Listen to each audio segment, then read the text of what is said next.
Welcome to the Comic Sauce Podcast, where we talk comics and comics culture.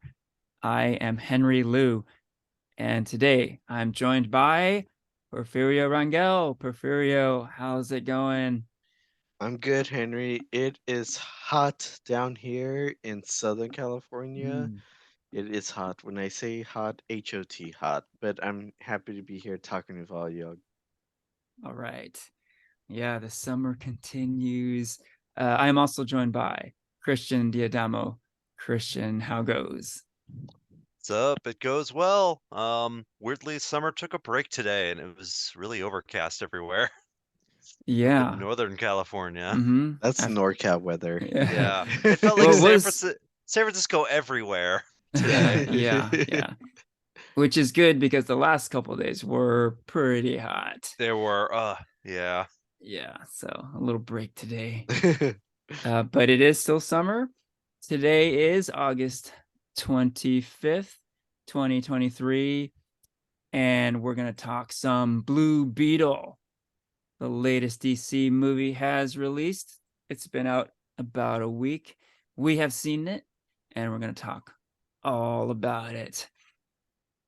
So, yeah, let's get into it. Before we do the spoiler stuff, we can talk a little bit about our thoughts and feelings going into the movie, expectations and whatnot. Um, yeah. How were we feeling about the Blue Beetle movie before we saw it? Porfirio, you want to start here?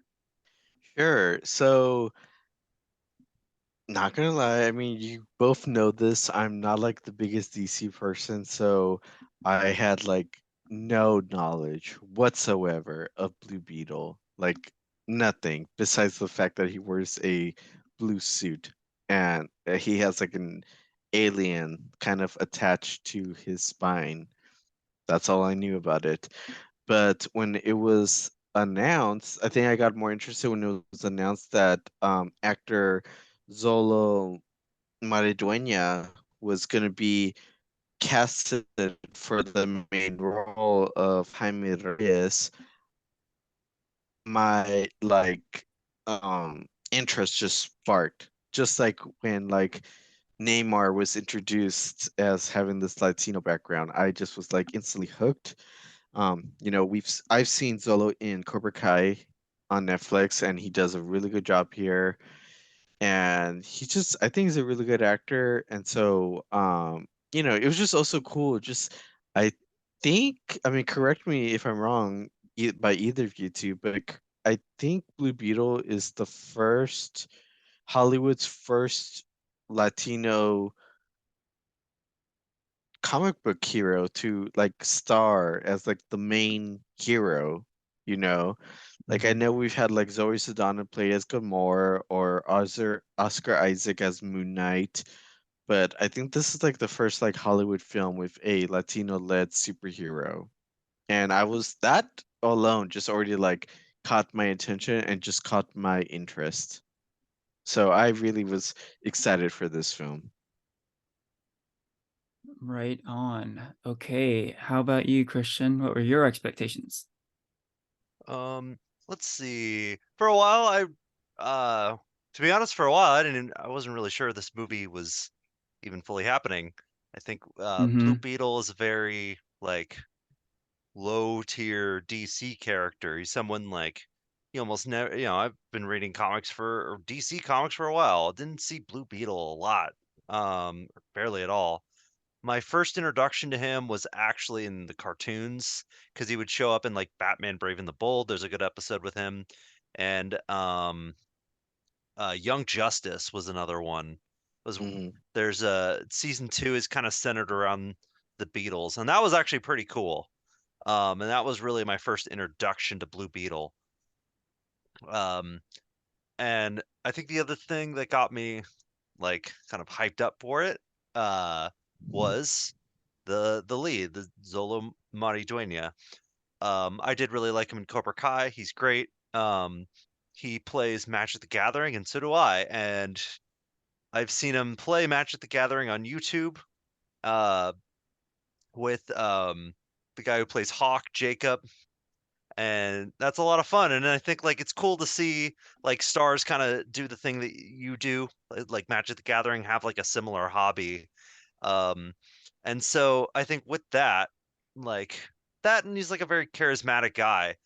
He's a guy, actor I'm really rooting for. I really want the best for him, and I guess we'll go a little more into his performance later on.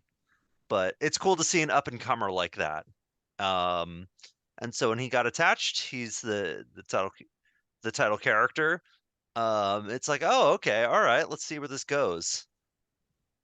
But I think even still, like Blue Beetle, never really like saw much of him, so I wasn't really sure what to expect, and I didn't have, I guess, the highest expectations for it either. Got Yeah. it. Sorry, really fast, going off what Christian said, like Zolo, I think also what another thing that caught my attention with him is like he's also, like a fellow geek like the rest of us. I think even at one point, I feel like he wrote like a post on Instagram talking about like how much of a geek he is and how much he had wanted to be cast for a superhero flick, you know? And he's just like the actress who plays Miss Marvel, Kamala Khan, just a total fellow geek. So it was cool, seeing like a fellow geek go out there and make it and kind of live your dream of playing a superhero geeky role. Yeah, right Yeah, on. Yeah, it's always yeah, cool to see that. it's like one of us, one of Yes, us, one exactly. of us. Yes, indeed. Okay, so yeah, I'm kind of in the same boat. Like I went in with next to nothing in terms of like knowledge about this character and really about the movie. I knew that Zola was in it, but that's pretty much all I knew. Like I really knew nothing. And yeah, it's kind of cool. I just saw this movie today, and when I went in, you talk about going into a movie fresh. Like I can't think of the last time I went to a movie like this where I just had like zero knowledge and yes, zero expectations. I really didn't know what to expect. Um, I guess I should say I knew like a little tiny bit about the Blue Beetle character in that I knew that the Watchman character, Night Owl, was based loosely on the Blue Beetle character. Not this Blue Beetle character, one of the older Blue Beetle characters. Hmm. So I knew that like the writer of Watchmen, Alan Moore, was like a fan of the original Blue Beetle. Um, that's really all I knew. I didn't know about the power sets or really anything. I mean, Porfirio, you said you didn't know much, but you knew that at least he had this like alien symbiote thing, right? But I didn't even know that. So Hmm. I went in very fresh. It was kind of fun actually, like going in that fresh and just not knowing what to expect. Yeah. So we all went in fresh. Yeah, pretty much on the sounds of it. Yeah. Which is not easy these days, like when we're on social media and just word gets out on things. It's hard to go in fresh on like movies and TV shows and just Yeah. entertainment in general, right? I think it's kind of like what Christian said, like, like it's kind of weird and usual. Like, out of all characters, Blue Beetle got their own movie because he's kind of Mm-hmm. like, unknown. Or even folks that do know him, he comes from like, like the Young Justice or Teen Titans team. He's not Mm-hmm. part of like, Yeah. he's not a big character or anything like Yeah. that. And I don't know if you guys remember or not, but this movie was actually originally supposed to be an HBO Max film. Oh, really? Ah, Like Uh-huh. no theatrical release, It basically? wasn't like when they originally announced this project, yeah, it was supposed to be an HBO Max um project. And then I don't know what changed, but then they decided to just make it a release into theaters. Interesting. Yeah. I mean, this is somewhat of an interesting topic, so we can continue briefly a bit, but it did cross my mind, like, well, the question is, what the hell is Warner Brothers doing exactly? Right. But that's the main question. But specifically, like, they chose to release the Flash movie and the Blue Beetle movie theatrically, and then they chose to axe the Batgirl movie completely. No theatrical release, no streaming release, just Nada. done, gone, right? And like I'm thinking, why? Like why those two and not that one? I mean, I it's weird. I don't know. It almost seems like they're just like throwing darts at a dartboard to make their decisions. I don't know. It's odd. Like, yeah. I mean, this is probably an ongoing conversation, but I just question the logic on a lot of this stuff. And like what we've been seeing is a lot of box office disappointment from WB. So yeah, I do wonder, like, why are they making these kind of decisions? Yeah, But for yeah, sure. yeah, it's questionable. A lot of questionable decisions. Mhm. So yeah, well, I mean, I'm sure that these sorts of thoughts will come up along the way. For now, why don't we just dive right in? Spoiler alert on the Blue Beetle. We'll be going into plot details, etc. So you've been warned. Let's get into it. Let's do it. Okay, yeah. So what was good? I know we all enjoyed this movie, but maybe we can call out some specifics. What did we like here? I'll start. Because I'm talking about this, and I did really like Zolo's performance in this. I really liked him as the Blue Beetle. I he's like a very charismatic guy, and Mm-hmm. we hadn't really seen him in a big movie like this, and he does kind of have to switch between a lot of different emotions very quickly, and I think he does that well. I think he plays off of a lot of the cast members pretty well. I think there's a lot of pretty solid performances, and I really liked his family. Mm-hmm. He played really really well off of each member of his family, and I think that the core there is definitely like the heart of the movie. They really Mhm. felt like a family and acted like a family, Mhm. and it kind of gave this movie this like wholesomeness while also making everything seem like very real, Mm-hmm. you know. Yeah. So I think that's the first thing that really comes to mind right there. Just continuing that real quick. I like Zolo a lot in this movie too, and I thought he would be good because he's so likable in the Cobra Kai series. Um, I thought if he could channel some of that charisma to this character, I think we'd be in good shape. And then, sure enough, like right in the very beginning, like he's coming home, right? He touched down at the airport. He's got his little graduation cap on. He's got the smile on his face, and he reunites with his family. And like with barely any words spoken, I'm I'm rooting for this guy like right away. Like I'm down. I want to find out what he does, and I'm on his side. So like he kind of won me over like in the very first scene he's in. So yeah, his charisma like shines through, and yeah, he's great. Yeah, I agree with both you guys. I think Zolo, like right away, like he creates like this very like fun, approachable character. It just reminds me of like, kind of like in a sense Peter Parker, just like this like everyday young person who's just trying to like get by and be there for his family. Mm-hmm.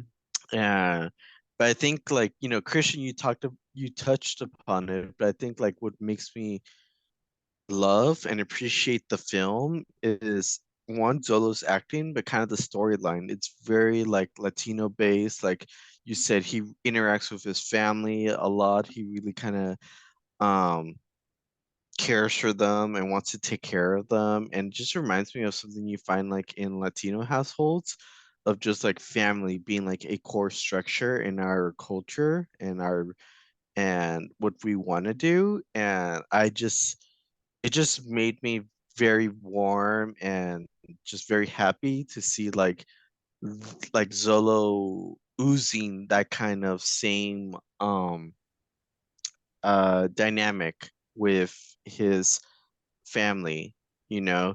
And since we already gave the spoiler alert, like even when like he becomes Blue Beetle and bonds with the Beetle's scallop, he doesn't hide who he is, like the alien Blue Beetle from his family. He totally is open with them and lets him in to his world, whereas someone like Peter Parker is like, I gotta protect them, no one can know my identity or anything like that. But here he is just totally like being like open and just wants everybody to be on the same page. He wants to protect them, and I just found that very I related to that. I just saw like that. Really, it was really beautiful to see that on screen. Hmm. Yeah, you bring up a good point. Because like in most superhero movies, they would have tried to keep it separate. You Hmm. know, he would have kept the little scarab thing secret from his family, would have hidden it. Um, he wouldn't have told them anything about like his powers and like. But I liked that the movie finds ways to keep the family in the plot throughout the movie. I could see a different movie, or I'm sure we have seen other superhero movies start with the family elements in some ways, but then kind of ditch it after like the halfway point to focus more on the superhero stuff, you know?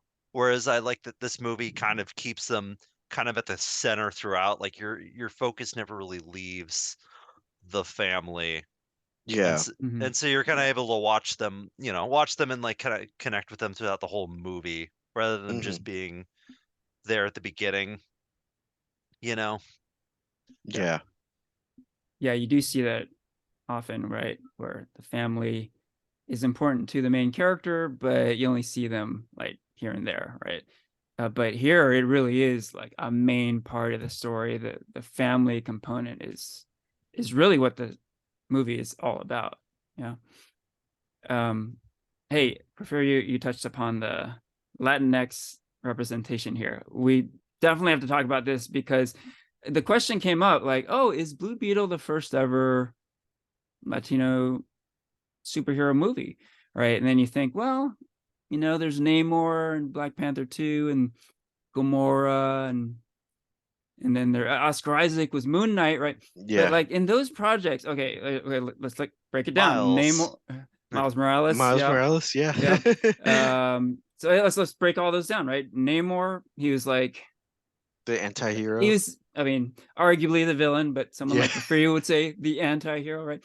Yeah. He's not the main character, right? He's not the Uh-huh. main character. Same thing with Gamora. She's just part of the team. Hmm. She's also green, She's an alien. She's right? not She's an alien. human. She and yeah, with Gamora, she's not playing a Latinx character, right? The Yeah. same could be said for Moon Knight. Oscar Isaac is Latino, but Mark But but Spector but there's isn't. but there's nothing like I okay, like I hate saying this, but there's nothing that says that like he's Latinx or anything. Like Yeah, he yeah. doesn't like celebrate the culture anyway. He just happens to be a character who is Latinx. Yes, right. And there's Luis from Ant-Man who's like the comedic sidekick. Yeah. But that let's be straightforward here. Like the cultural component was missing from all the stuff I just mentioned before. Oh, arguably Black Panther. Yeah, there's definitely a cultural component there. Yeah. But if, in terms of like a leading Latinx character with rich, full of the culture, this is that movie. Like, and there's been nothing like it before. It's this is the one. This is the first one, right? Hmm. And yeah, I didn't know that. Like, I knew Zolo was in it. I didn't know that the entire fucking cast is Latinx and like the crew and The just the crew, yeah. themes and the Yeah. culture in it. Uh-huh. I mean, this movie is like Latinx as fuck, dude. It's like, It and is, I yeah. was completely blown away. I'm like, is this like really happening? I was like, this is so cool. So yeah, if you go in thinking like, oh, that this is a superhero movie that is, I don't know, colorblind, and it just happens to have a Latino actor playing the lead. It is a lot more than that. A lot more than that. Yeah. So very cool. That is definitely like a big plus on my end. Big plus. Yeah, like really fast. Like, like they're just like it's not even like in your face. It's just like the little small details. Like, since I don't know if you guys were able to catch on this, but like, there's like a scene where like, Zolo's like really unconscious, and like his grandma gets like the I don't know if you guys know what's Vaporu. No, No. what's that? So Vaporu, according to like Latinx grandmas and mothers, can like swear to like their deathbed that it's like the medicine to cure anything.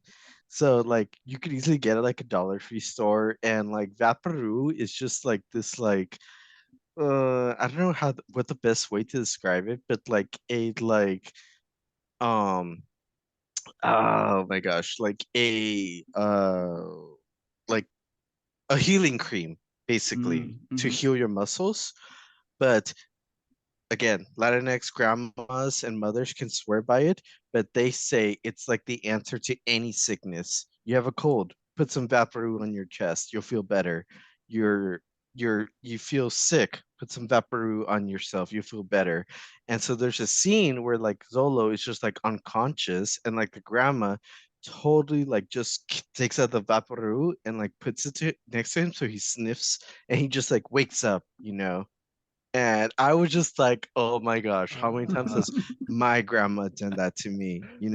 So it's just those small little details that I really appreciate. That is so cool. Well, that is, yeah. Yeah. And just furthering on that, like, I gotta be honest, like watching this movie, I definitely had Black Panther vibes and Shang-Chi vibes. Like in with these three movies, you really get like the full representation treatment. Hmm. It's not just like, oh, there's one black character, or there's one Asian character, or there's one Latinx character. Like you Hmm. get so much more than that. And like, yeah, it's so cool. Like you bring up something like that, Porfirio, because I wasn't aware of it, but you could feel like the authenticity. And I knew there was like some components like that in this movie. And like there similarly in the Shang-Chi movie, there's a shot of Shang-Chi like taking off his shoes before going to his friend's house, and just like stuff like Yeah. that, like, oh my Uh-huh. god, like you really feel seen, right? It's So those it's great. small details where you could just be Yeah. like, you could just laugh it off and be like, oh yeah, I've been there. I've Right. lived that experience, and it's so cool to just let like a mainstream audience be witness to your culture. Mhm. Yeah, and it's like finally it's being recognized. These big companies, Disney and Warner Brothers, like previously they're like, oh, what good is something like that gonna do? Like we want to make hundreds of millions of dollars with this. Like what's that gonna do? And like actually it does speak volumes. It really does. So great to see. Mm. All right, what else do we like here? Any other call outs? Yeah. I think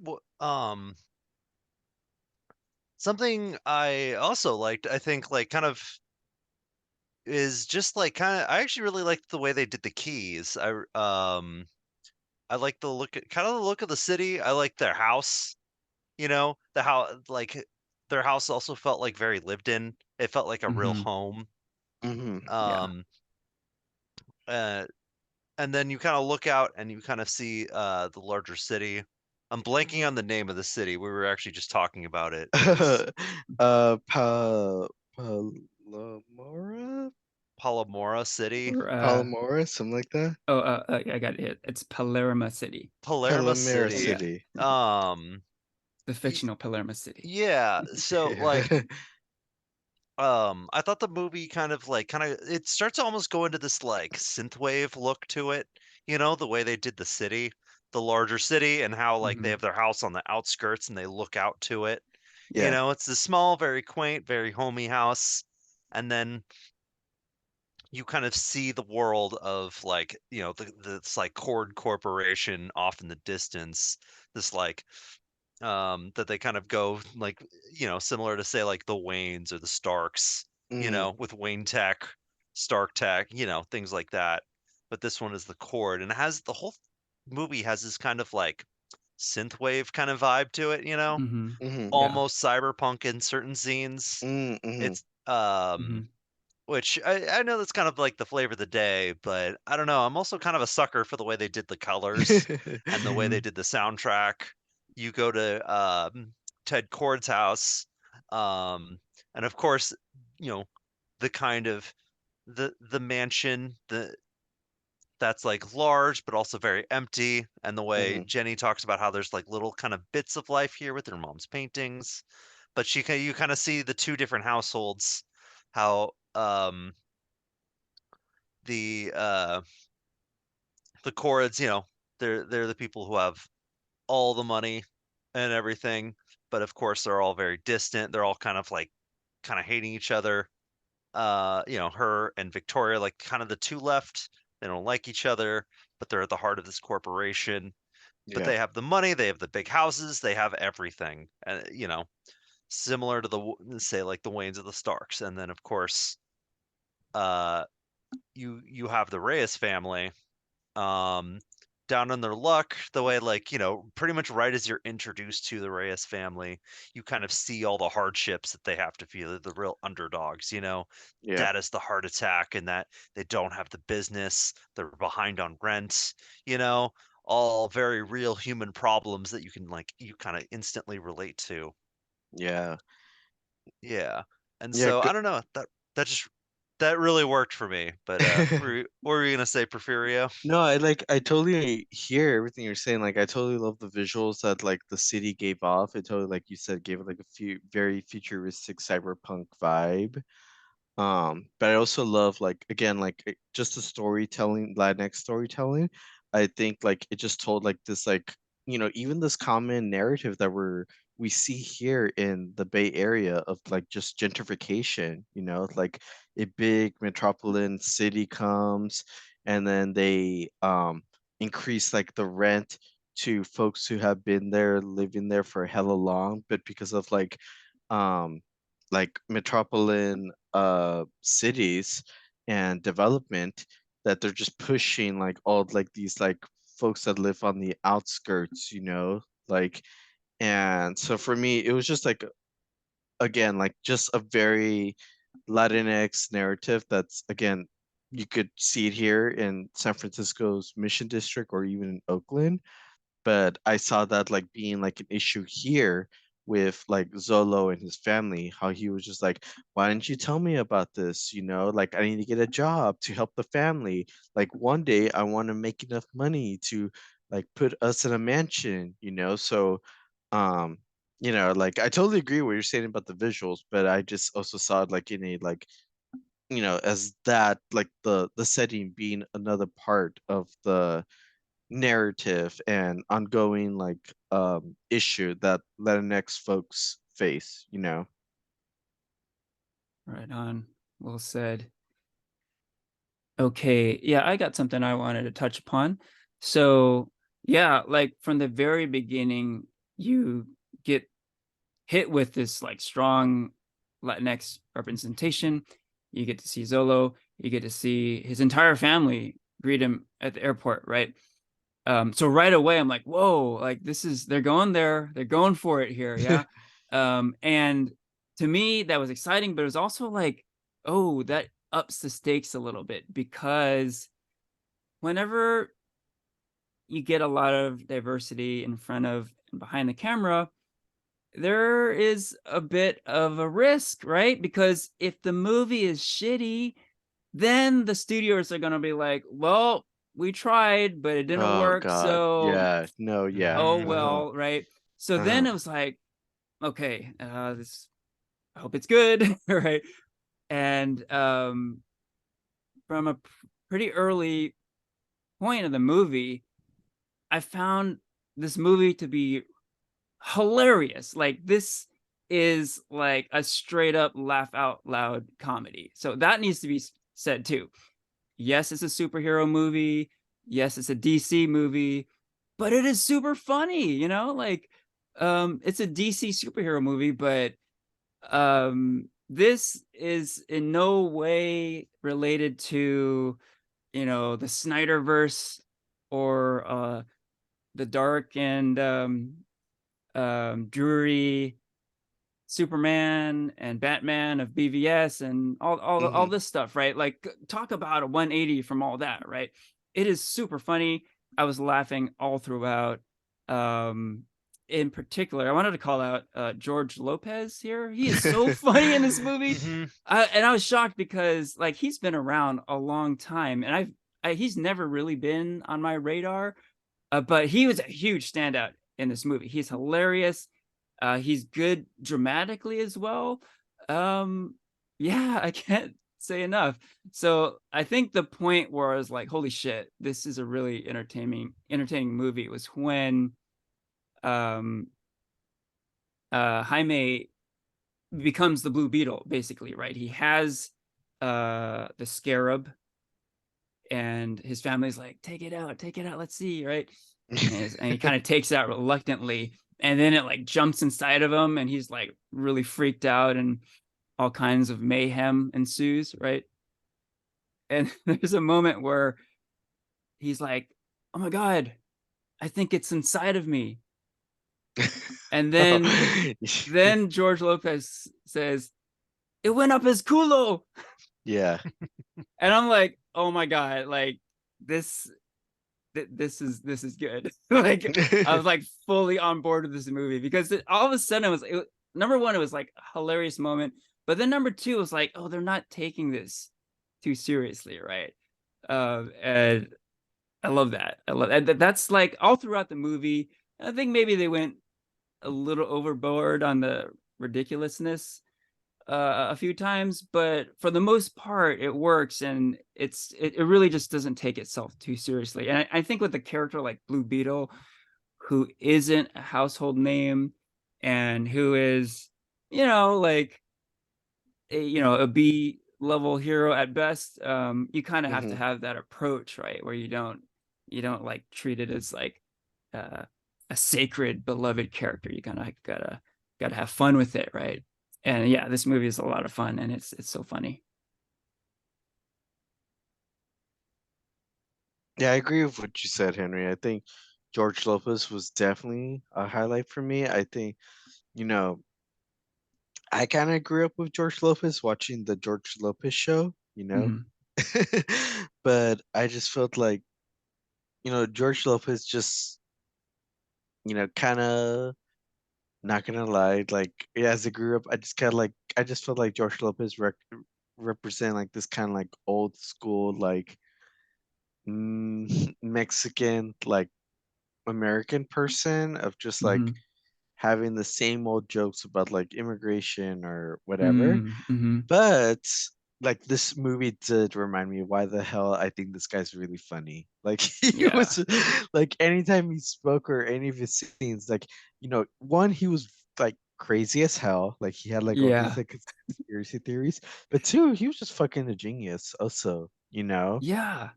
like you said, like he was funny and he knew how to make fun of other characters and himself, but at the same time he was just also like a genius, so you couldn't Mhm. just it was like an unusual like character to be written because you can't help but just be like, this guy's like cuckoo, but at the same time he's a cuckoo genius. Yeah. So I appreciate that character is written for George Lopez, and he did an amazing job with the role. Yeah. Yeah. Just a little more on that. Like, earlier in the movie, there's a really funny moment. And it's like when Jaime first comes home, and he's having like his first home cooked meal, and he's just like loving it, right? he's like, oh my god, this is so good, I miss this. And then they hit him with all this like really bad news, and it's like, oh, bad news, like we're gonna lose the house. It's like, what? And oh, bad news, we're losing the family business, like the Yeah. towing garage. He's Yeah. like, what? And it's like, oh, your dad had a heart attack. He's like, what the hell? You know, like it's all this bad stuff. And then again, George Lopez like steals the show. He's like, um, hey, at least the food's still good. It was a very like Luis moment where he's like, hey, you still got the van, right?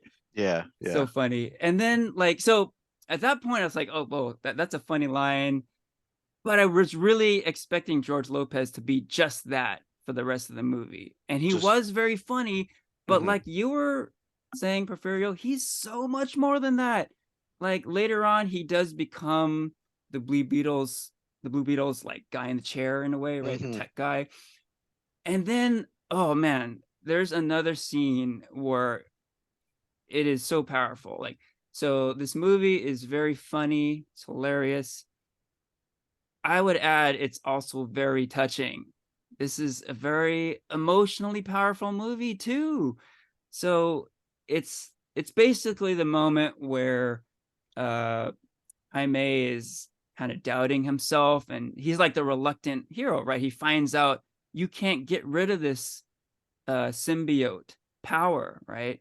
He doesn't want it. He wants to get rid of it. Mhm. But then come to find out that the only way to get rid of it is to die, and then you can remove it or some shit.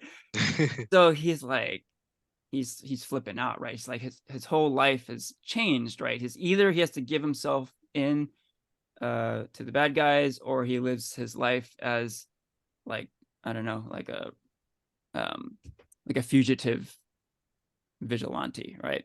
Yeah. Um so so George Lopez, we should name his character. He's Uncle Rudy, yeah. Uncle Rudy gives him like a little pep talk, and dude, I was almost crying at the end of the scene, man. Like basically the gist was like, you know, I'm with you. Like it's tough. Like you're going through a lot of stuff, but you know what? You have this power. Maybe it's time one of our people stepped up, and our days of getting the foot in our ass are done. You know, something along those lines, right? Mhm. And it's like, oh my god, so powerful. Like I'm doing the performance injustice. Like he's so great in this scene. Both of them, both Zolo and George Lopez are great in this scene. And it's like a great character moment for both of them. But then like there's subtext too, right? It's also like it's time for Latinx heroes to come to the forefront. Like Mhm. we've been the sidekick for too long. We've been the villain for too long. Like the days of us getting a foot in our ass are over. Like that ends now, right? It's just so powerful. I love it. You know, it's just such a great message within the movie, but also like outside the movie as well. Love it. Love it. Love it. Yeah. And kind of going off that, but kind of going off topic, like I love like the DC references that were like placed throughout the film. Like the beginning, you see that Zolo came from Gotham Law or something like that. Yeah. Yeah. Yeah. I caught that. And then and then when they go like to the mansion, um, like like they talk about all these other superhero names like, oh, uh Batman and Superman and Flash, and Right. then like Uncle Rudy says this one line, he's like, Batman's a fascist. That's right. I did laugh Yeah. a lot at that line. Yeah. That's good. And I was laughing, I was cracking out. I was like, that's something, like, yeah, like like if we didn't love Batman as a comic book hero and Batman's like a real person, I feel like that's something that's like would or like be said. Yeah. Yeah.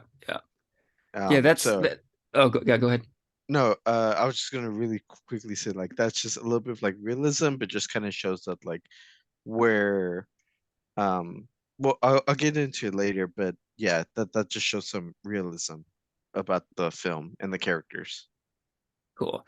Yeah, just real quick, I caught the Gotham City reference too. I think Jaime has like a Gotham Law like Yeah. shirt. Yeah. So that tells us that he got his degree in Gotham City, right? And and what I read into that was that, you know, he was loving eating Mexican food back home so much that my takeaway was that the Mexican food in Gotham City must be really shitty. It must that's suck. that's my takeaway. Uh-huh. Yeah, Christian, do you have anything to add?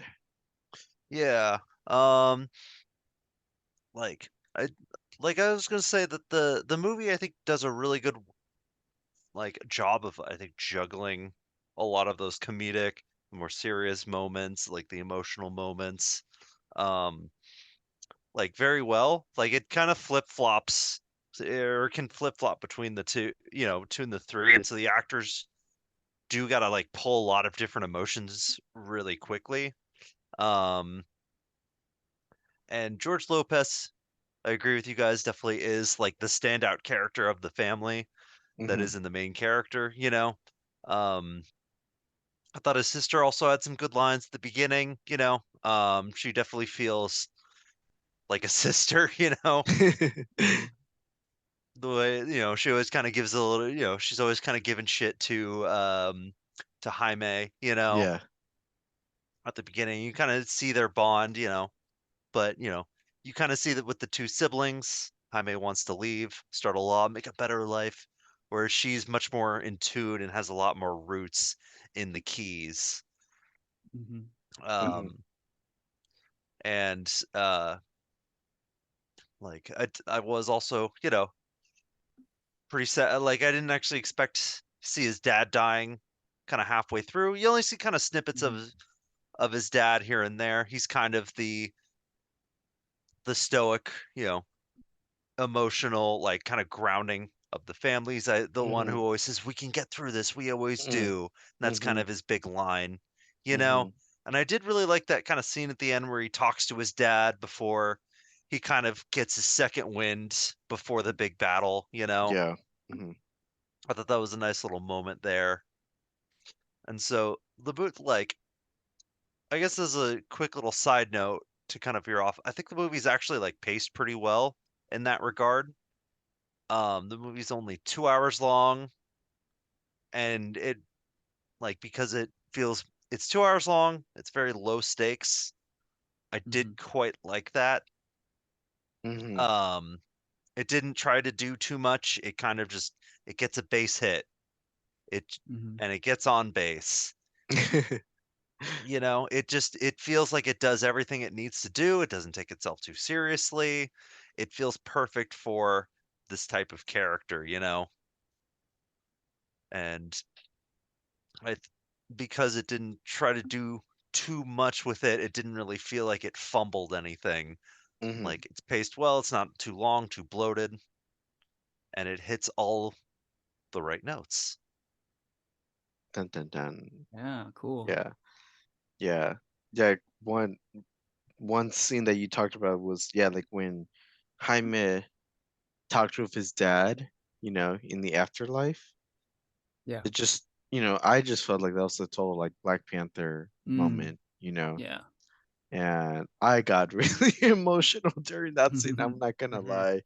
But again, like I just think like this was just a really good movie that had the writing was good and knew the perfect balance between like being um serious and being comedic.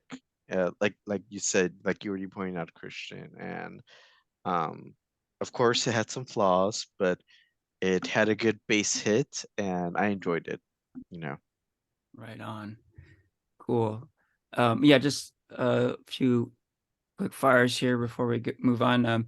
Yeah, with the representation stuff, also notably, the movie does it pretty well with like pointing out these little microaggressions. Um, kind of like what you were saying earlier, Porfirio, pretty subtle, just kind of like little quick moments here and there, but again, they can really speak volumes. like early in the movie, Jaime is looking to get a job, and like the receptionist keeps calling him Jamie, right? Jamie. Oh Even God. after he kind of corrects her, says, "Oh, my name's actually Jaime," he continues to call him that. And then just like names in general are just like kind of butchered all over the place.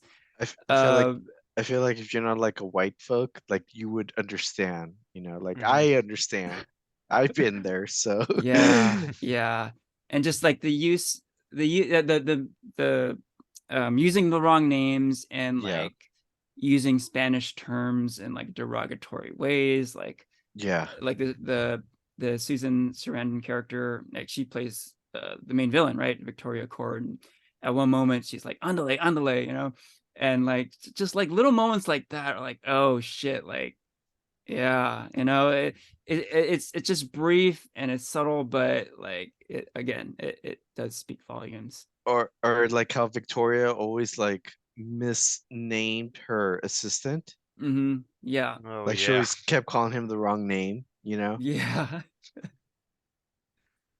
Yeah, it's kind of it's pretty awesome because it's like it's a funny moment, but it's also like pointing out this like pretty messed up microaggression, right? Because the guy's name with like a lot of Latin names, it's like a lot of names, but she just so happens to call him like the one name that is not any of his names, right? So, oh my God, it's like funny and like kind of uh important at the same time, right? Yeah, for Yeah, sure. yeah, Yeah. cool. Okay, so all right, let's move on. Is there anything we didn't like about this movie? Clearly, there's a lot we liked. Any negatives you want to call out? Okay, I'll start because I feel like I have a lot of good positives. I feel like, of course this movie didn't come without its imperfections. And so I guess like one thing I do want to point out is like a lot of this movie is not like obviously besides like the Latinx representation, nothing about it is groundbreaking.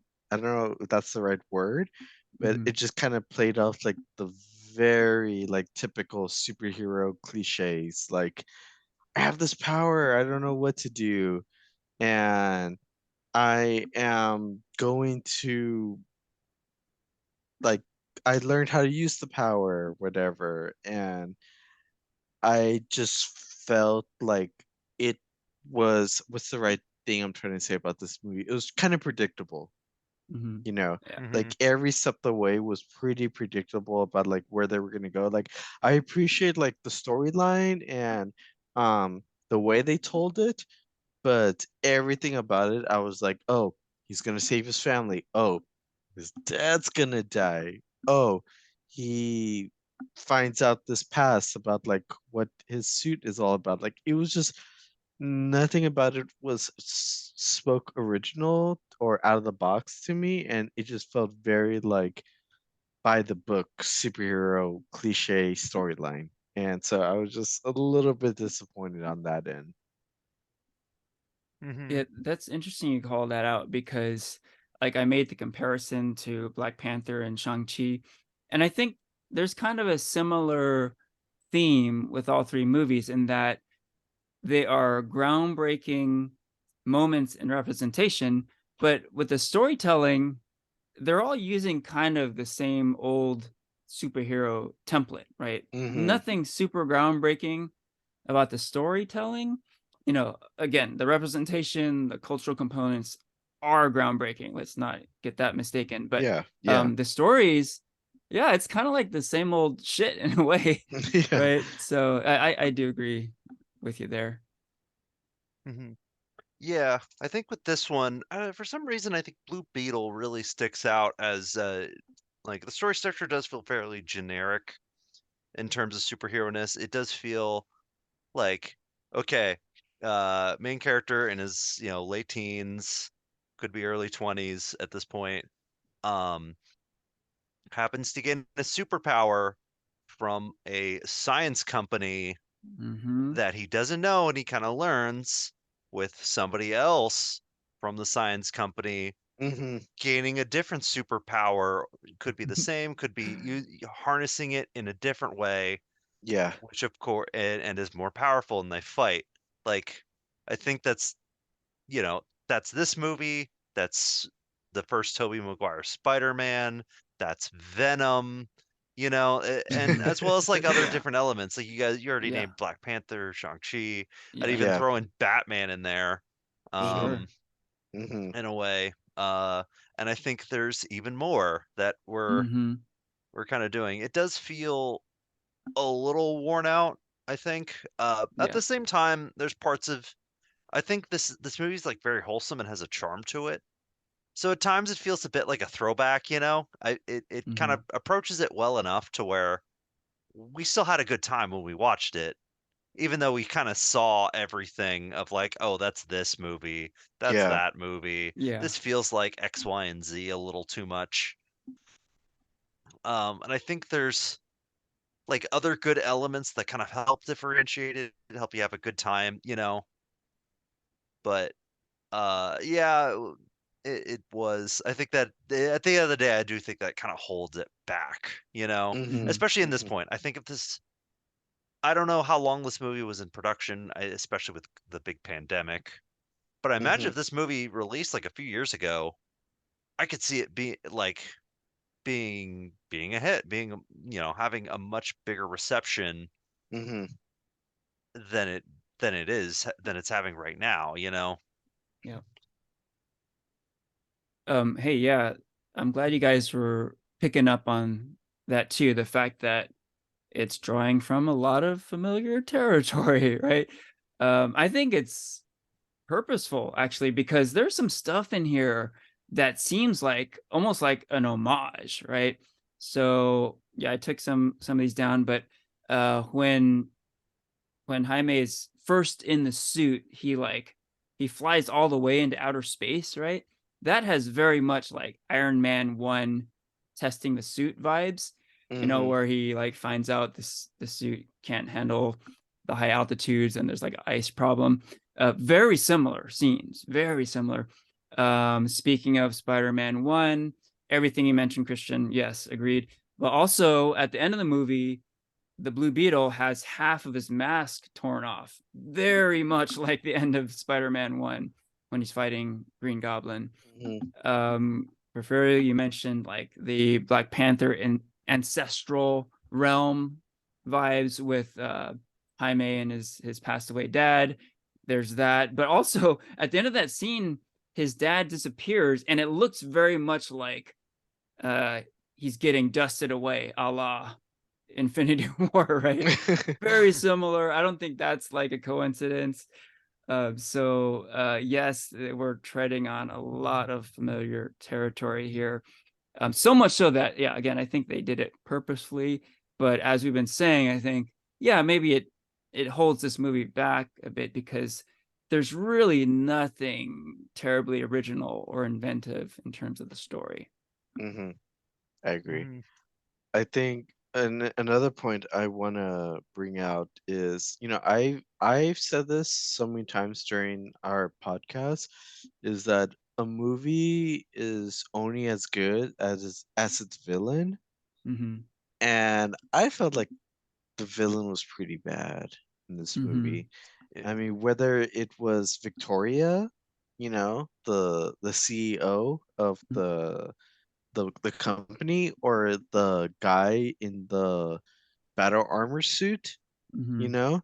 Mhm. Yeah. Like, I just felt like there was no in depth, or no characterization behind those characters. Yeah. And so for me, I just felt like, they were just like this another person that was just like, I'm gonna do this because I want to. So I just felt like I didn't care about them. I didn't have any sympathy for them. Like, Mm-hmm. I forgot which one it was. Oh, when we did the Secret Invasion m- um review, like, even though that was a terrible TV show, um what's the villain's name? Gravik. Gravik. You understood where he was coming from. So that that was one of the high points for me, was the villain. Yeah. And for this one, it just totally felt flat. Yeah. You know.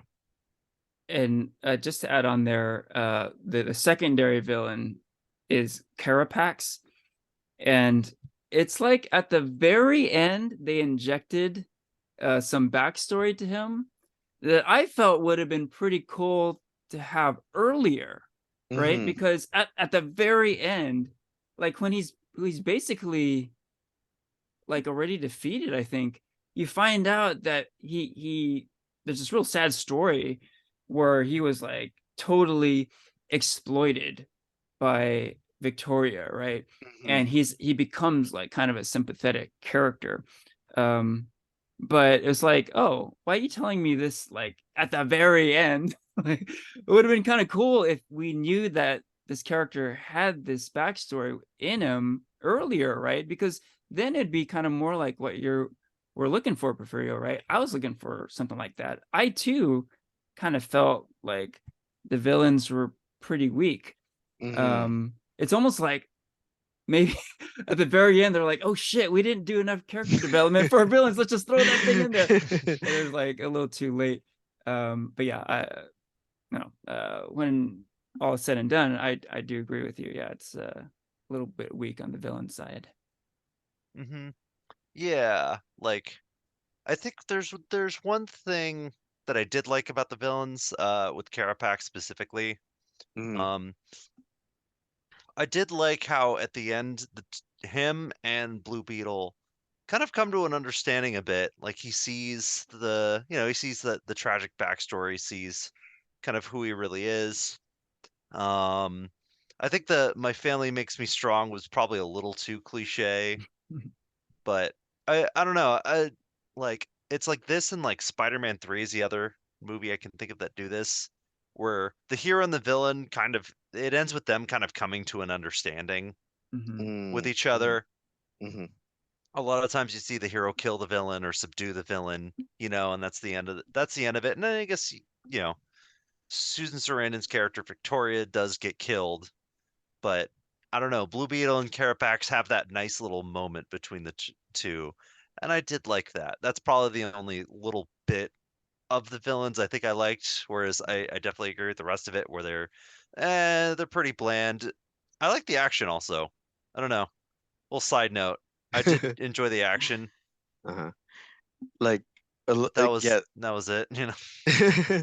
No, like I think I had said this earlier, but I think Blue Beetle again reminded me a lot of like Peter Parker Spider-Man, and I think like that battle scene that you talked about definitely reminded me a little bit of like No Way Home, like that scene between Tom Holland's Spider-Man and Green Goblin, of like the main hero just having so much anger and so much like being like, you killed this person that was meaningful to me, I want to take revenge on you.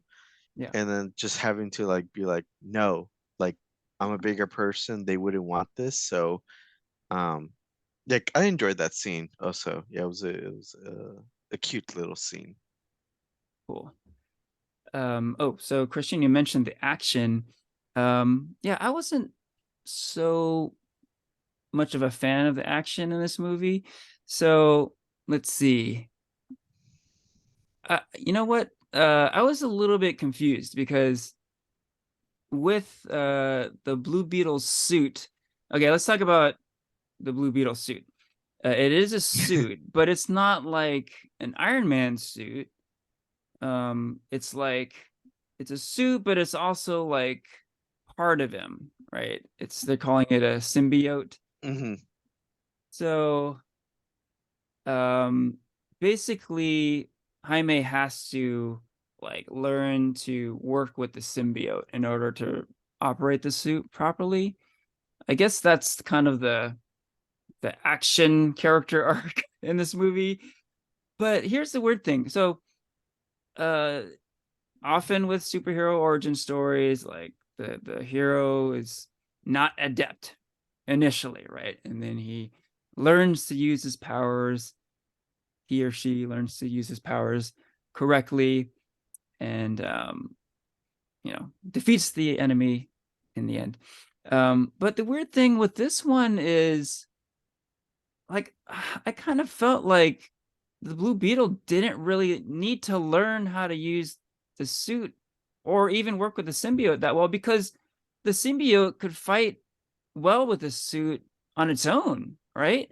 So I was like, oh, that's odd. It almost took away like narrative tension, because I'm like, oh, he doesn't really need to learn how to use the suit because he's like kicking ass early on in the movie and he doesn't even know how to use it. It's like it's just the symbiote who's like operating it. So it was kind of like at the same time confusing, but also like it took away from that satisfying like developing your power stuff that is always pretty fun in superhero origin stories, right? So I don't know, any thoughts on that? I was just kind of confused with like the powers and like the development of the powers and all that stuff. What I will say, because I was on the same boat like you, like Henry, I had to, Blue Beetle was one of the film that I first watched to be introduced to this character, so I was like totally confused about that.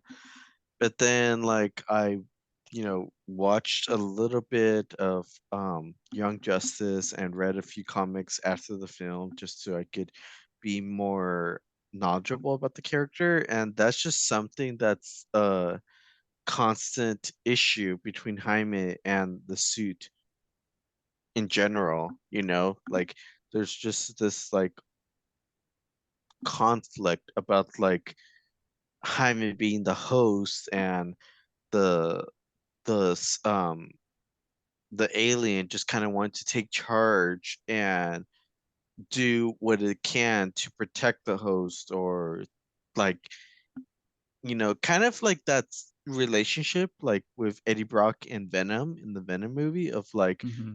oh, we have to do this, like we have to do this, and like Eddie Brock just being like, no, no, like that's wrong, let me teach you whatever. Mm-hmm.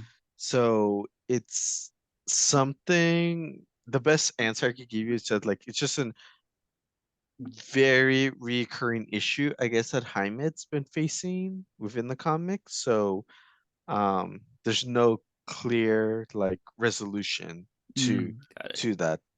Mhm. Okay, cool. Yeah, thanks for that background. That does help. But it doesn't change the fact that while I was watching the movie, it was pretty confusing. Like, Yeah, what's going yeah. on? It sort of implied that, okay, he kind of has to work with the symbiote to get things working right. And then, like, later on, it kind of implies that it's his it's his dad that kind of helps him overcome some of these issues. Like, oh, you just have to like kind of, I don't know, believe in yourself and like everything's gonna be okay, and like um I'll be here for you, right? um so it was just all very kind of vague. um Yeah, and yeah. and I'll just go back to this one last time, but the fact that the suit could work on its own without him, that kind of bugged me. Like it's I think they should have taken that out, because like it really feels like, oh, he didn't need to learn how to use the suit because the suit really could handle itself early on. Like he wasn't even trying to defend himself, and the suit would like protect him. So yeah, it was a problem, I thought. Yeah, for sure. Mm-hmm. Yeah, it was almost like they did that as a way to kind of just fast track things so they could keep the Yeah, plot moving. You know, yeah. they didn't really explain, like, I don't think the movie did as good as the kind of push and pull, as good as, say, like Venom did, you know? Hmm. Um, and they just kind of, well, it's like, well, we gotta have the action scene, so we'll just have it kind of do that. But he kind of Hmm. just says like, oh, we'll just use the non-lethal, Yeah, use the air blasters instead, right. Yeah. instead of the guns or whatever, you know? Mhm. And they kind Yeah. of hint at it later that he's like kind of the one in charge, like he's the one Hmm. fighting, kind of, but Yeah, that's really only when he's fighting Carapax at the end. yeah, yeah. Yeah, I think it makes sense. It sounds like they were going for what you're talking about, Furio, that the suit is kind of unstable and hard to control. But it seems like they could have done a better job just sort of explaining Oh yeah. what was Hmm. going on. Yeah. Because yeah, if it was established that it was more like a Venom symbiote, then like an Iron Man suit AI, like a Jarvis, then I think it would have made more sense, because it seemed like the suit was more like Jarvis than it was Venom, right? But as it turns out, it was kind of more like Venom, right? It was a character in itself, right? Yeah, yeah. Yeah. Okay. Let's see, just a couple random thoughts. I alluded to earlier how um there's some stuff that was like a little bit overboard, ridiculous. And look, this movie is really funny. I was laughing all throughout, but there were a couple moments that was like, okay, this is pretty corny. So the Blue Beetle's vehicle, the Bug, is featured in this movie. Yes. It's pretty cool, you know. And they do the team, you know, the Reyes family uses it to conquer their opponents. But there is a moment where like the vehicle like shoots fart gas out. I'm like, I was like, okay, it went a little too far. This is just really silly. There's that.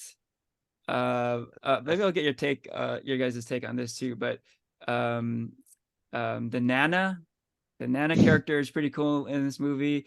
You mentioned the scene you liked earlier, Porfirio.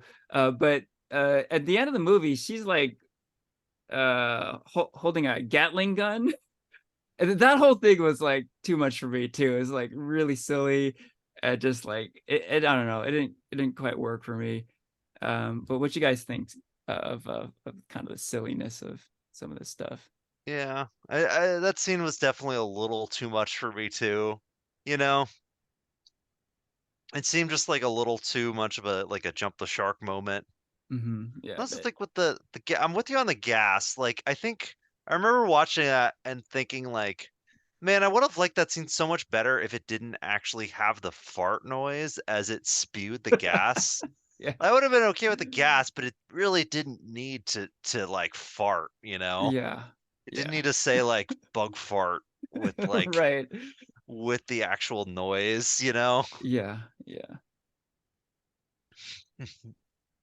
Yeah, I agree. Like these I guess like those were some scenes where like again like where the comedy just kind of like takes over and doesn't take itself seriously, but hmm then like yeah, like there's I think that falls apart on top of like that issue I said where it just felt like a little like too cliche and out there, you know. Um but I will say like I think like the Nana like controlling the guns thing was like a total like reference to like this like revolutionary thing that happened in Mexico that I guess the Nana was a part of. And so it was cool seeing that like that part of history being represented, but at the same time I was like, okay, come on, like she's an older folk. Like the family is gonna be like, okay, let's go save Jaime. You know, it's just hmm kind of like it's kind of like okay, you guys, like come on, like I yeah, get we all care about him, but like is this believable? You yeah, know, yeah, like yeah, yeah, exactly.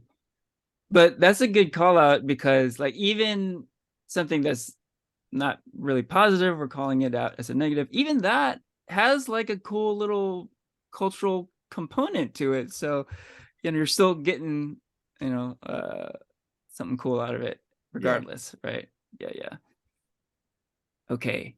Um, let's see. Oh, another call out here. Yeah, so in general, like I was mentioning, I wasn't a huge fan of the action in the movie. But I will say this: there is a fight scene where a Cypress Hill song comes on. I ain't going out like that. Oh my god. Like I love that song. And when they started playing it, I'm like, holy shit, no way. Like I don't think I've ever heard like a Cypress Hill song in an action movie before, and they used it really well. Um, like it's basically when Jaime first starts to be able to use the suit properly, and he's just like beating down a bunch of bad guys. And it's an awesome scene. I think pretty much the only action scene I did enjoy, but yeah, I thought that was pretty awesome. Mhm. Hmm. Yeah, that was a cool little song pick. Yeah. Oh, I was like song selection, like A+. Mhm. Well done. Well done. Awesome. Okay. Yeah, we could get on to just random thoughts. Any just thoughts in general about Blue Beetle? Okay, like I do have some thoughts because I really like this movie, but I want to say some stuff that happened out, like I don't know what the right realm is, promotions or whatever, but as we're fully aware, there is an ongoing strike going on with the Hollywood writers and actors. Mm-hmm. So, unfortunately, because that strike is still going on as of today, August 25th, and the weeks leading up to the release of the film, there was zero press or and very little promotion for the film. Um, Now, I'm not gonna say like this was like a huge factor, but it is something to consider to its Blue Beetle's disappointing box office performance. You know, Mm-hmm. opening weekend, I think domestically it only made 25 million, which is the second lowest um box office performance in the DC universe. The only other film to do worse than that was Wonder Woman 1984 because that was released during the pandemic and Mm-hmm. also HBO Max at the same time. Mm-hmm. So, I think one thing you had said earlier, Henry, was that like it's disappointing to see because these kind of films, again, I love this film because it just the Latinx representation and writing and crew was just really I saw beautiful and I really enjoyed it. But unfortunately, like it didn't do well in the box office. And I don't Yep. want this to be a reason for like Warner Brothers Studios to be like, oh, like this is why we don't invest in diverse projects because there's no money there. Nobody cares. No Yep. one's going to go watch these films. Yep. So I really have to like point that out really fast. And but despite the box office performance, it did have one of the best critics reviews. I know that doesn't matter to a lot of folks, but it did have one of the best critics perform reviews on Rotten Tomatoes in the longest time. And I'll just leave it like that. Cool. What are you All right. guys' thoughts or Oh, and you're referring to like just Rotten Tomato score compared to other DC movies, yes, essentially. Yeah. yeah. Right on. Yeah. Yeah, let's definitely talk about this more, the box office disappointment. So, man, like this movie, the fact that it got made, it got distributed theatrically, I mean, it it has defied the odds to this point, right? Um, and the fact that they made a really fucking good movie is awesome too, right? So like the movie got made, it got released theatrically. It's actually a good movie. So it's like it's hitting all the boxes, right? But then boom, like um for arguably a lot of different reasons, it was a definite box office disappointment. So you can point to superhero fatigue, you can point to the lack of promotion that you were mentioning, Porfirio. You you could mention Hurricane Hillary, and some people are even saying that. Kind of That's what Warner ridiculous. Brothers are saying. Yeah, there are a lot of things you could point to, but bottom line is it was kind of a dud at the box office. So then it's like, okay, now what? Like, is it gonna be a case where the studios are like, we tried, but it just doesn't work. People don't want to see these people on the screen, right? And that would be really sad if that was the case. Um, the hope is because the movie is good and a lot of people are liking it. The critics are liking it. The few people like us who actually went to go see it are liking it. This is a good movie. So a lot of times when movies are good, even though they failed at the box office, they will stand the test of time, and people will look back and be like, "This is a good movie. This is an important movie. We support this, and we want to see more stuff like this." Right? Hopefully that'll be the case. Um, Look, I remember when the Shang-Chi movie came out. That movie didn't make a whole lot of money either. That was like 100% because of the pandemic, though, right? Yeah. That movie actually was like made more money than they were expecting. So it was like a surprise hit. Like all told, they didn't make a lot, but it made a lot more than people thought, right? And with box office, it's always about surpassing expectations, right? But bottom line is it didn't make much money, but because it was good, because a lot of people felt it was like important, it has stood the test of time. And like I kind of hope that what happened to Shang-Chi is going to happen to Blue Beetle. So we'll see, but yeah, that's the hope. Yeah, we shall see. Especially when we're talking Warner Brothers and DC, who knows? Because we're about to go through a huge paradigm shift, right? So Yeah. everything that we've seen so far is likely going to be like gonna tossed out the window in a way, but yeah, we shall see. And my last little bit on that whole thing is, if this is the end for this Blue Beetle, like none of these actors reprise their characters, we won't see this character on a streaming show, we won't see them in James Gunn's universe, I'm kind of okay with that. I got a fucking good movie. I highly enjoyed it, and I feel um like it's I can feel good about that. If this is the end, not the end of the world. So Well, I got to I see a mean, cool movie. I'll say something to that in a bit, but I just quickly want to hear Christian's thoughts on everything that we've just said. Yeah. Yeah, like this movie was always fighting, I think, an uphill battle, you know, Yep. in kind of everything that you guys just said. And I think something else I want to add, something I think I probably talked about a bit during Flash, is that like um with James Gunn coming on and saying they were going to completely restart the universe, I think they kind of pulled that trigger a little too early. And I think in the age, especially in the age of social media, where I think a lot of general audiences know what in terms of DC, what is and what isn't part of the universe. Even though James Gunn did kind of come out and say like, "Hey, this will we want Blue Beetle in the new universe. This can be part of the new Gunverse, DCU." Um, I think a lot of people still associate this movie with the DCU, Man of Steel, Suicide Squad, BVS, that universe. Hmm. And I think um, a lot of people are very apathetic to that. There's kind of been a lot of stinkers in that universe. And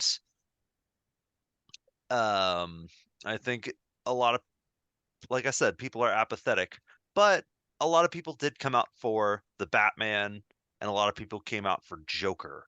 They were two very, very big they're pretty big Yep. hits. A Yep. lot of people really liked those Hmm. movies that very much are not in this DCEU, Hmm. you know? Mm-hmm.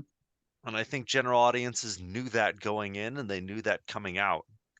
Whereas they look at this one, they see a movie. It may have kind of gone around. It's like, well, I don't really know that character at all. I've never really seen them. And I don't really care for that universe. So I'm probably just going to skip it, maybe wait for HBO Max. Hmm. And that'll probably be 2 months. I already kind of, my dollar doesn't go very far. And I just kind of saw Barbie and Oppenheimer or Mm-hmm. Spider-Verse. I already saw Yep. some of the other ones and I'll skip that one, you Hmm. know? Yeah. So I do think that that plays a part in it as well. Mm. Just the Hmm. overall, just kind of like bottom that this DCEU brand has. Yeah. And so that is unfortunate because I do want to see more of this character. I do think James Gunn said Blue Beetle is going to be part of the new universe. This version of the character in this movie will fit. It's very standalone, and I think they knew what they had. I think they knew they had a good movie on their hands, good enough to hold on to it because they knew even if people don't go to see it, even if this bombs, the people who will see it will like it. Yeah. So going off that note, what you said, Christian, I can tell you, and I've looked it up because I was worried about this. Um, is there plans for a future Blue Beetle sequel or whatnot? Um, so far, nothing's been announced or been like predicted. The director of the Blue Beetle film said like everything was just always up in the air at Warner Brothers, and it would always have to depend on the box office. So because of it being kind of a flop, I don't have the highest hopes for a sequel to the Blue Beetle character. But I will say that James Gunn has said in interviews that um, even though Blue Beetle is not the film to launch the new DCU universe, that Blue Beetle, the character, is the first character within the DCU universe. Oh, really? Yeah. So they're already counting this as like the new universe? It's hard to say because I don't want to say like the storyline and these characters we're going to see them in future movies, but I think what I can say for certain is that Zolo as Blue Beetle as Jaime Reyes, we probably will see him in that universe in other Oh, films. okay. Uh-huh. You know, very Cool. similar to, like I guess I don't know, like the X-Men, and in the MCU Yeah. of like maybe them not being part of the MCU, but we will see those characters in future MCU projects. So yeah, I have seen like reports of like James Gunn saying that like this film and the storyline that just happened may not take place in the new DC universe. Like this is not the launch of it, the launch of the universe, because the Superman film is going to be the start of that. But he did say that like Blue Beetle is the first character that Warner Brothers is introducing as part of that DCU universe. Interesting. Interesting. Well, you know what? Man, well, this kind of shows you the importance of promoting a movie, right? Because I think it would have helped this movie if people knew that, right? Because you made a really good point, Christian. Like on top of all these like factors we've been talking about for the box office disappointment, yeah, I think that's a big one. The fact that I think a lot of people were thinking, well, this is like the end of this phase of DC. So why do I need to watch this movie? It'll have nothing to do with the new DCU, right? Kind of like, when that X-Men Dark Phoenix movie came out, they were saying, "Oh, come say goodbye to your old, your favorite X-Men characters." But just so you know, this has nothing to do with the Fox acquisition and the future of the X-Men and MCU. When that was stated, boom, no one went to see that movie, right? Yeah. And I think a similar thing happened here, right? Where they're saying like, oh, after Blue Beetle and after Aquaman 2, that's when DCU will kick in, right? So I think a lot of people are hearing that and we're just like checked out. Like, oh, why do I need to go see Blue Beetle or Flash or Shazam 2 or um Black Adam? Yeah. We're just checked out. We're like, oh, well, not only is it going to be on Max in like a couple months, but like it's going to be kind of the end of all this stuff anyway. So why bother? I think that's a huge factor, like you were saying. And the fact that Gunn called it out saying, oh, wait a minute, Zolo's gonna live on. We're gonna see the Blue Beetle in the DCU. Like, if they could have promoted that, like that could have helped, I think. Mhm. But yeah, as it is, it didn't do so great. And the future of the Blue Beetle in movie and TV is certainly in question. But for now, we can enjoy this movie, and let's rate it. How would you rate the Blue Beetle movie? You want to start, Christian? Yeah. Um, okay, so I think for this movie, I'm thinking a 3 out of 5. I think I liked it quite a bit. A lot of fun. Like I said, it's paced very well and it has like a really good core and a lot of charm to it. It was definitely a lot of fun. It's a very easy watch. I could see myself just kind of throwing this on. Even though it definitely is it's a definitely a story I've seen many, many times before. And like you also mentioned Porfirio, a superhero movie is as good as its villain, and the villains were a little on the weak side this time. But I think the core cast really does elevate it. So 3 out of 5. Right on. I can go next. So, yeah, when I left the theater just a few hours ago, in fact, I had a genuine good feeling. So I would describe this movie as a feel good movie. I mean, it's kind of a cliche term at this point, but this is genuinely a feel good movie. You'll get the warm and fuzzies watching this one. I had mentioned it before, but it is super funny and super touching. Like, yeah, I mentioned that with like the Guardians of the Galaxy movies. And this movie is very much different than those movies, but it is similar in that it taps into comedy and you know your emotions also, right? It gets to you, it gets you in the feels, man. So huge points. I was not expecting that. I didn't think it was going to be this funny, and I certainly did not think that I would be close to tears at a number of points in this movie. There were a number of scenes that really got me here. It's not a perfect movie. I kind of called out some of the flaws with the action, and a big bottom line too is like uh, I loved seeing the Jaime Reyes character and his family, but the actual Blue Beetle superhero, like I kind of checked out when he got in the full suit. Like those scenes were much less interesting to me than just like Jaime and his family interactions and all that stuff, right? So a lot can be said there. Ultimately, a high recommendation. I'm gonna go with 4 out of 5. How about you, Porfirio? So, I said a lot of good positives about the film. It definitely came with its flaws and everything, but I guess for me, this is a movie it felt really, I felt represented. It felt really personal.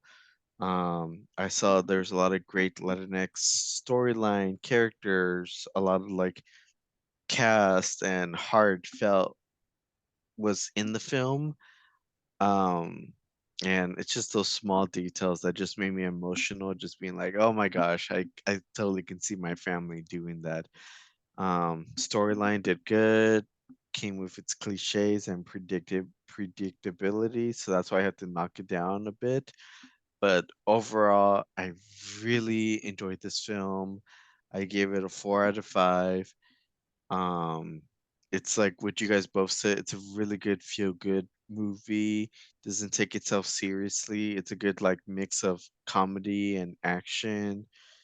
But just please do yourself a favor and just go watch it. And it is worth your time. That's all I could say. It's a cute movie. Well said. Well said. And yeah, I would second that, go see this movie, support this movie. Go Yeah. see it. Yeah. Chances are it won't be in theaters much longer. So go see it and vote with your dollars. We talk about the future of Blue Beetle and Zolo in this role. But a vote for this movie is also a vote for other diverse projects, right?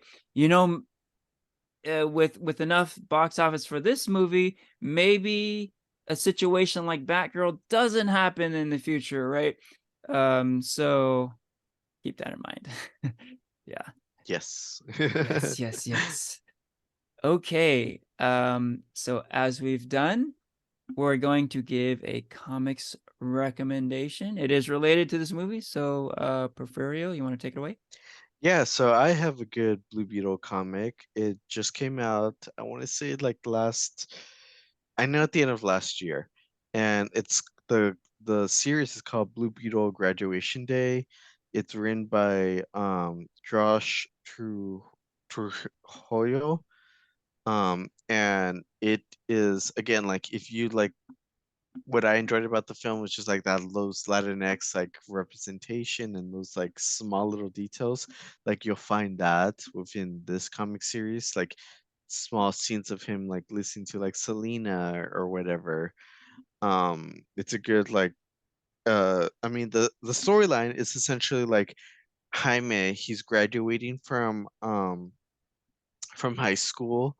He's not going to college and he's kind of confused about what he wants to do with his life, and he kind of does lose control with like his suit. So the Justice League actually tell him like, hey, you're like grounded, no superhero activity. But like of course trouble follows Hyman around, and so you get introduced to like two other beetles. You get introduced to a green and yellow beetle who are trying to like uh hurt Jaime and his beetle.